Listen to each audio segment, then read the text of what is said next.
Hi friends, welcome to my channel. ఈరోజు video నేను snack item చేస్తున్నానండి. నేను ఇంట్లో చేసే పప్పు చోగడీలు మీకు షేర్ చేస్తున్నాను. మనం బయట కొంటాం కదండి పప్పు చోగడీలు, అవి ఇంట్లోనే చాలా టేస్టీగా సింపుల్గా మనం తయారు చేసుకోవచ్చు. ఈ వీడియో చూస్తే ఎంత ఈజీనా అనుకుంటారు. ఇప్పుడు దీని తయారీ విధానం చూద్దామండి. ముందుగా ప్యాన్ పెట్టి వాటర్ వేసుకోవాలి. 1½ కప్పు వాటర్ వేసానండి. తర్వాత రుచికి సరిపడా ఉప్పు, కొంచెం పసుపు, అలాగే కారం వేసానండి. వేసాక ఒకసారి కలుపుకోవాలి. ఇది కొంచెం హీట్ అవ్వాలండి. హీట్ అయ్యాక మనం పిండి వేసుకోవాలి. పిండి ఎంతైతే తీసుకుంటామో దానికి సమానంగా వాటర్ తీసుకోవాలండి. ఇక్కడ 1 కప్పు బియ్యం పిండి వేస్తున్నాను. ఇది జల్లించి తీసుకుంటున్నానండి. ఒక చేత్తో పిండి వేస్తే ఒక చేత్తో కలుపుకోవాలి. సిమ్లో పెట్టి పిండి వేసుకోవాలండి. తర్వాత 1/2 కప్పు మైదా పిండి వేసాను. 1:30 పిండికి 1:30 వాటర్ వేసుకోవాలండి. చేత్తో కలుపుకుంటూ పిండిని వేసుకోవాలి. ఇలా వేసాక బాగా మిక్స్ చేసుకోవాలండి. చూడండి ఫ్రెండ్స్, ఇలా బాగా మిక్స్ చేసుకోవాలి. ఇలా కలుపుకున్నాక ఇప్పుడు స్టవ్ ఆఫ్ చేసేయాలండి. ఇది కొంచెం చల్లారాలి. ఇప్పుడు కొంచెం గోరువెచ్చగా ఉన్నప్పుడు ఇలా కొంచెం ఆయిల్ వేసి కలుపుకోవాలండి. ఈ పిండిని చపాతీ ముద్దలాగా బాగా మెత్తగా అయ్యేలాగా కలుపుకోవాలి. ఈ సూపర్ టేస్టీ చకోడీలు చాలా కరకరలాడుతూ రావాలంటే ఈ వీడియోని ఎక్కడ కూడా స్కిప్ చేయకుండా లాస్ట్ వరకు చూడండి. అప్పుడు మీరు ట్రై చేసినప్పుడు పర్ఫెక్ట్గా వస్తుంది. మీరు కనుక ఫస్ట్ టైం మా ఛానల్ చూస్తున్నట్టయితే ప్లీజ్ లైక్, షేర్, సబ్స్క్రైబ్ చేయండి. ఇది బాగా మిక్స్ చేసుకోవాలండి. సెమీ సాఫ్ట్గా ఉండాలి మనకి పిండి ముద్ద. ఒకవేళ మీకు బాగా గట్టిగా ఉంది అనిపిస్తే ఒక 5 స్పూన్స్ వాటర్ వేసుకోండి.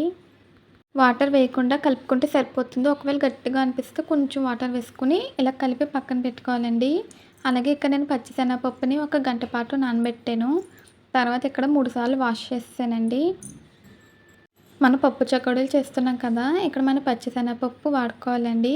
అయితే దీన్ని వాష్ చేస్తాం కదా, ఇప్పుడు ఒక క్లాత్ మీదకి వాటర్ లేకుండా ఈ పప్పుని వేసుకోవాలి. ఇది 1 గంట పాటు నానితే సరిపోతుందండి. ఇప్పుడు పప్పు అంతా కూడా నేను క్లాత్ మీద వేసాను. ఇప్పుడు దీన్ని తడి లేకుండా తుడుచుకోవాలి. మరీ డ్రైగా తుడవకూడదండి, తడి లేకుండా తుడుచుకోవాలి అంతే. ఆయిల్లో ఫ్రై చేస్తాం కదండి, తడి ఉండకూడదు. ఇలా కొంచెం తుడుచుకున్నాక వీటిని ఒక గిన్నెలోకి తీసుకొని పక్కన పెట్టుకోవాలి. మనం పిండి ముద్ద కలుపుకున్నాం కదండి, అది ఆరిపోతుంది. ఆరిపోకుండా మనం పైన ఒక మూత పెట్టుకుని పక్కన పెట్టుకోవాలి. అలాగే మనం పిండి ముద్దని ఇలా చకోడీలా చేసేటప్పుడు కూడా దాని మీద మూత పెట్టి కవర్ చేసుకోవాలండి. ఇలా చిన్న చిన్న పిండి ముద్దను తీసుకుని ఉండలా చేసుకుని ఇలా రోల్ చేసుకోవాలి. రోల్ చేసుకున్నాక మనం ఎంతైతే సైజ్ చేస్తామో ఆ సైజుకి తగ్గట్టుగా దాన్ని కట్ చేసుకోవాలండి. ఇలాగే మనం అన్నీ కూడా చేసి పెట్టుకోవాలి.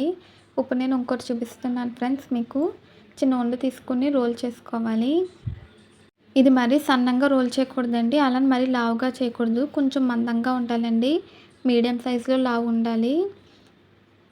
మనకి కొంచెం మందంగా ఉంటేనే మనం రోల్ చేసినప్పుడు పప్పు పిండికి బాగా పడుతుందండి, లేదంటే పప్పు పట్టదు.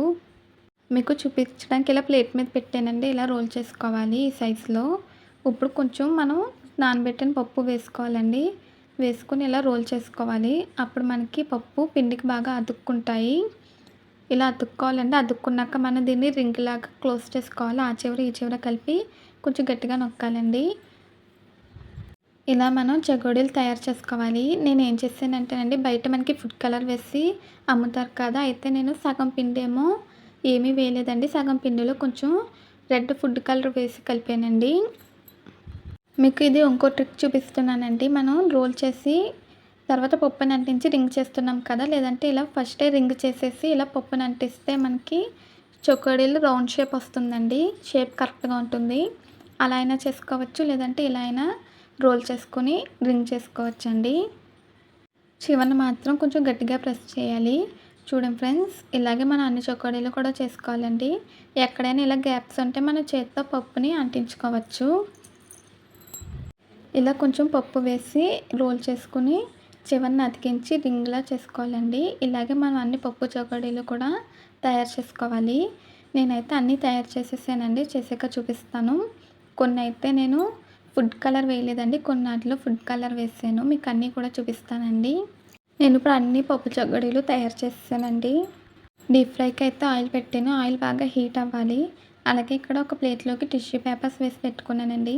చూడండి ఫ్రెండ్స్, ఇవైతే ఫుడ్ కలర్ వేయలేదు, న్యాచురల్గా చేశాను. కొన్ని అయితే ఫుడ్ కలర్ వేసి పప్పు చకోడీలు తయారు చేశానండి. ప్యాన్ హీట్ అయిందా లేదా అని చూసాను. ఆయిల్ హీట్ అయిందండి. ఇప్పుడు మనం చొగడీలు ఒక్కొక్కటిగా ఆయిల్‌లో వేసుకోవాలి. ఆయిల్‌కి తగినంత వేసుకోవాలండి.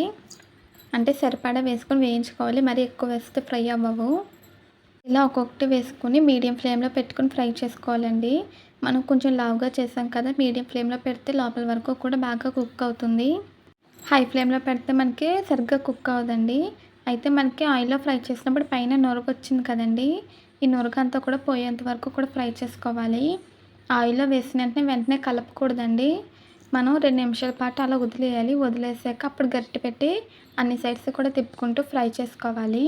చూడండి ఫ్రెండ్స్, ఇక్కడ మనకి నురగంతా కూడా పోయింది కదా! ఇలా అయితే మనకి ఇవి పర్ఫెక్ట్‌గా ఫ్రై అయిపోయినట్టండి. ఇప్పుడు ఒక ప్లేట్‌లోకి తీసుకుందాము. ఇప్పుడు నేను రెండో వాయి వేస్తున్నానండి. ఇప్పుడైతే నేను ఫుడ్ కలర్ వేస్తున్నాను. వేసిన వెంటనే కలపకూడదండి. ఒక 2 నిమిషాల తర్వాత గరిటె పెట్టి కలుపుకొని మీడియం ఫ్లేమ్‌లో పెట్టి ఫ్రై చేసుకొని అన్ని సైడ్స్‌కి తిప్పుకుంటూ ఫ్రై చేసుకోవాలి. ఇవి ఫ్రై అయిపోయాక చూపిస్తానండి. నురగంతా పోయింది. పోయాక ఇప్పుడు నేను గరిటెలోకి తీసుకొని టిష్యూ ప్లేట్‌లోకి వేసానండి. ఒకవేళ ఏమన్నా ఆయిల్ ఉంటే పోతుంది కదా! అన్ని చోకడీలు కూడా ఇలాగే వేయించుకోవాలండి. నేను అన్నీ కూడా ఫ్రై చేసేసాను. అంతేనండి. చాలా సింపుల్‌గా, ఈజీగా మనకి టేస్టీ పప్పు చోకడీలు రెడీ అయిపోయినాయి. పిల్లలకి ఇలా స్నాక్ చేసి పెట్టండి. వాళ్ళకి బాగా నచ్చుతుంది. ఇవి చాలా కరకరలాడుతూ క్రిస్పీగా, టేస్టీగా ఉంటాయండి. ఇవి మనం స్టోర్ కూడా చేసుకోవచ్చు. చాలా బాగుంటాయి. సేమ్ బయట షాప్‌లో కొన్నట్టే ఉంటాయండి. అంతేనండి. మనకి పప్పు చోకడీలు రెడీ అయిపోయినాయి. ఈ వీడియో నచ్చితే ప్లీజ్ లైక్ చేయండి, షేర్ చేయండి, సబ్స్క్రైబ్ చేయండి.